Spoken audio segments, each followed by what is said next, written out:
Oui, je suis donc Stéphane Péan, le nouveau président de Paris Breton depuis quelques mois. Alors j'ai été un des premiers adhérents à Paris Breton au tout début des années 2000, je pense vers 2003-2004. Et je suis parti au Japon en 2005 pendant 11 années. Donc je reviens actuellement depuis un an. Là je suis revenu en France, je suis à Paris. Et donc j'ai repris contact avec les anciens collègues de Paris Breton et puis qui m'ont un peu propulsé nouveau président de l'association. Super. Du coup, quels sont les objectifs pour Paris Breton pour la suite? Alors, faut dire aussi qu'au Japon, j'ai lancé un réseau global qui s'appelait à l'époque, qui existe toujours, BZH Network. J'étais devenu aussi le président des Bretons du Japon. Donc, j'aimerais utiliser cette expérience-là pour le bénéfice de cette association en région parisienne.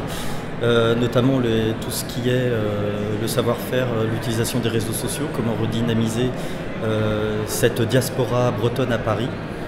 Et plus concrètement aussi, de manière générale, refonder nos supports de communication, et notamment pour promouvoir la Bretagne sur un plan culturel, mais aussi économique, puisque nous avons des connexions avec les entreprises bretonnes, qu'elles soient en Bretagne ou en région parisienne d'ailleurs.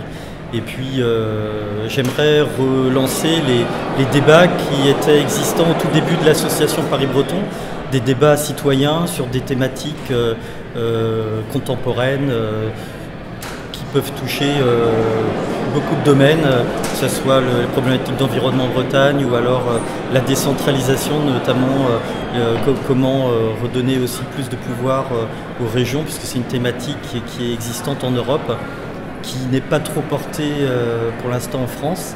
Et donc pourquoi pas essayer de relancer toutes ces réflexions à travers cette association qui d'ailleurs ne sera pas enfermée sur les limites de la région parisienne, mais sera connectée avec les Bretons en Bretagne. Et puis tout ce réseau de Bretons à l'étranger dans lesquels j'étais présent sur cette dernière dizaine d'années en fait.